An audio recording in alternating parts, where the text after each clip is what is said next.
लेकिन जो चीज वाकई चार्टरों को खास बनाती है वो उनकी शख्सियत है। वो पुरसुकून, नरम मजाज और गहरे वफादार होते हैं। कुछ बिल्लियों के बरक्स चार्टरों ज्यादा म्यानो नहीं करते। इसके बजाय वो आपके पीछे कमरे से कमरे तक आएंगे, हमेशा देखते हुए, हमेशा मुतजस्सिस।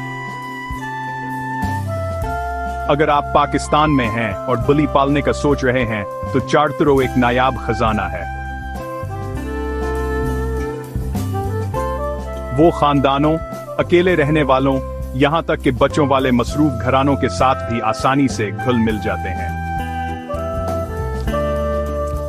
बस इन्हें सूने के लिए एक आरामदायक जगह और खेलने के लिए कुछ वक्त दें और आपको जिंदगी भर का दोस्त मिल जाएगा।